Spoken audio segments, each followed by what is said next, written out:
প্রিয় বন্ধুরা, আজকে একটি নতুন ভিডিও নিয়ে হাজির হলাম। আপনারা দেখবেন প্রথম থেকে শেষ অবধি, লাইক এবং সাবস্ক্রাইবার করবেন আমার চ্যানেলকে এগিয়ে নিয়ে যাওয়ার জন্য। আজকের যে নতুন বিষয়, রোজভ্যালি একটি সুবর্ণ সুযোগ দিতে চলেছে, সেই বিষয়ে আলোচনা। চলতি বছর লোকসভা নির্বাচনের সময় বাংলার একাধিকবার ভোট প্রচারে এসেছিলেন প্রধানমন্ত্রী নরেন্দ্র মোদী। আর সেই সময় সবাই তিনি উল্লেখযোগ্যভাবে প্রতিশ্রুতি দিয়েছিলেন বাংলার জনগণকে। তিনি বলেছিলেন চিট ফান্ড থেকে বাজেয়াপ্ত করা টাকা সাধারণ মানুষের মধ্যে ভাগ করে দেওয়ার উদ্যোগ নেওয়া হবে। আর সেই প্রসঙ্গে তিনি রোজভ্যালির চিট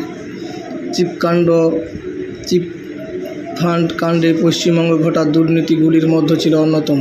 এই চিট ফান্ডের ওপর বিশ্বাস রেখে নিজের কষ্টের জমানো টাকা রেখেছিলেন অনেক সাধারণ মানুষ। আজ সবটাই হারিয়েছি। অনেকে প্রায় লক্ষ লক্ষ টাকা জমা করা হয়েছিল এই সংস্থায়, কিন্তু রাতারাতি মাথায় হাত পড়ে যায় তাদের। চিট ফান্ড ধরা পড়তেই তাই সেই জমানো টাকা আর ফেরত পায় না। রোজভ্যালি সূত্রের খবর, গৌতম কুণ্ডু গ্রেপ্তারি হওয়ার পর থেকেই রোজভ্যালি গোষ্ঠীর যত সম্পত্তি ছিল তার সমস্ত হিসাব নিকেশ শুরু করে ইডি। রোজভ্যালির কর্তা, বাড়ি, অফিস, নগদ টাকা সহ কোনো কিছু বাদ যায়নি। কিছুদিন আগে রোজভ্যালির গোষ্ঠী বিপুল টাকা স্থাবর সম্পত্তি বাজেয়াপ্ত করেছেন ইডি, যার ফলে সব মিলে উদ্ধার হওয়া 800 কোটি টাকা নিজের কাছে গচ্ছিত রেখেছিলেন ইডি। এবার গত 24শে জুলাই পিএমএল আদালত ইডিকে নির্দেশ দিয়েছিলেন রোজভ্যালি 21টি ফিল্ড ডিপোজিট টাকা 22 লক্ষ আমানতকারীকে হস্তান্তর করতে। জানা যায়, এই 14টি ফিল্ড ডিপোজিট মূল্য 12 কোটি টাকা।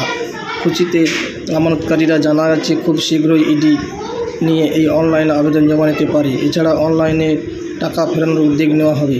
তবে ঠিক কীভাবে সম্পূর্ণ প্রক্রিয়া তা এখনও স্পষ্ট নয়। তাই বন্ধুরা, ভিডিওটি কেমন লাগলো সেই হিসাবে আপনারা কমেন্ট, লাইক, সাবস্ক্রাইব করবেন আমার চ্যানেলটিকে এগিয়ে নেওয়ার জন্য। এবং আরও নির্দেশ দিয়েছেন রোজভ্যালি 14টি ফিক্সড ডিপোজিটের টাকা 22 লক্ষ আমানতকারীর মধ্যে হস্তান্তর করতে হবে।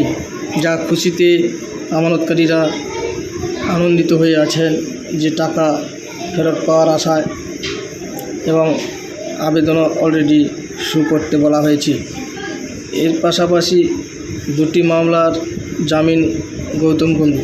প্রসঙ্গত 2015 সালে 25শে মার্চ গৌতম কুণ্ডু গ্রেপ্তার করা হয়েছিল। ওই বছর 31শে মার্চ পর্যন্ত ইডির হেফাজতে থাকলেও তারপরে তাকে জেলবন্দি করা হয়। তারপর থেকে তিনি জেলে আছেন। এমনকি রোজভ্যালি কর্তা গৌতম কুণ্ডুর বিরুদ্ধে একাধিক মামলা রুজু হয়েছে। তবে তার মধ্যে 2টি মামলা ইতিমধ্যে জামিন পেয়েছেন গৌতম কুণ্ডু। দেখা যাক রোজভ্যালির টাকার আশায় মানুষের কবে ফেরায় সেই আশায়, এবং এই সম্পর্কে আরও বিস্তারিত খবর পেলে আমরা উপস্থাপিত করব। আপনারা ভিডিওটি দেখতে থাকুন। মানুষের জমানো টাকা কী প্রক্রিয়া দেওয়া হয় এই বিষয়ে কোনো ভিডিও থাকলে আমরা ভিডিওটি দেব। আপনারা লাইক, শেয়ার, কমেন্ট করতে